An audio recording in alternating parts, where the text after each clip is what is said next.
The other thing that I am very proud to have a number of very important guests with us today.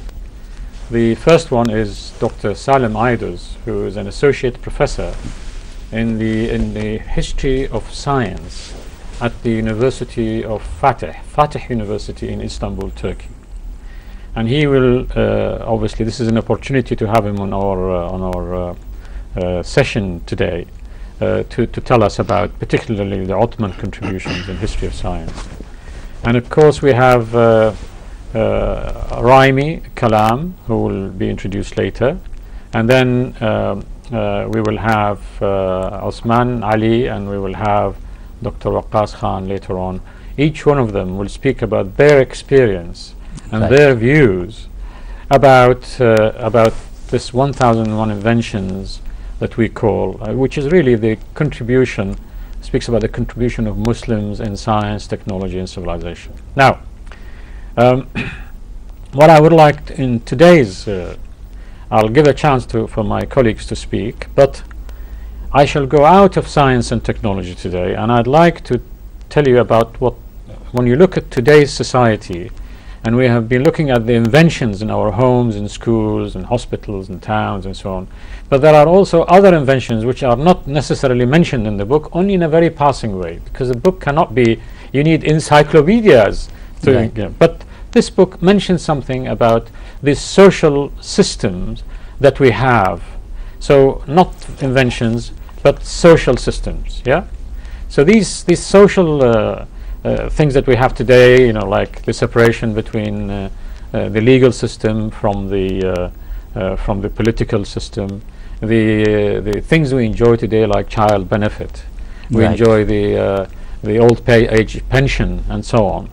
I shall then talk about them afterward, but I'd like to give a chance to my colleague Dr. Salim Ayduz. Let me introduce myself. I am associate professor at the Fatih University in Istanbul in Turkey. And also I am a senior researcher at FSTC, Foundation for Science, Technology and Civilization. And also I am visiting scholar at the University of Manchester. Right. The contribution of Muslims to modern science, technology and civilization is very essential. And in this case, I would like to mention about the contribution of Ottomans. When you check the books, especially sort of science books, you can't see so much information about the Ottoman contribution. But they established the beginning of the 14th century and end up in the beginning of the 20th century. More than 600 years they were ruling in the world, and they have so much and so many important contributions and inventions. For example, when we looked Süleymaniye Mosque and Süleymaniye Külliye complex, we will see so many new contributions made by Sinan and also other Ottoman scientists. I would like to mention about the Süleymaniye Hospital and Süleymaniye Darut-Tıp. Darut-Tıp means medical university. In the history, this is the first time they established a university, medical university, next to hospital together, and never happened before. Also, the hospital management, it was very essential and first time introduced by Ottomans in the history.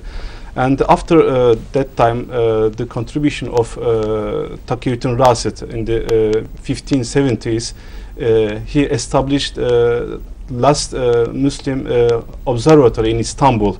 And in this observatory, he invented some new astronomical instruments, and he made so many important observations in this observatory, and he published his manuscripts.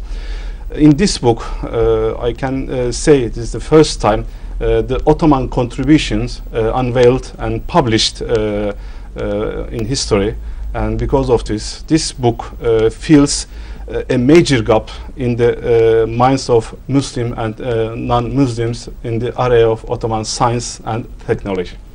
Good. Thank you very much. Good explain you.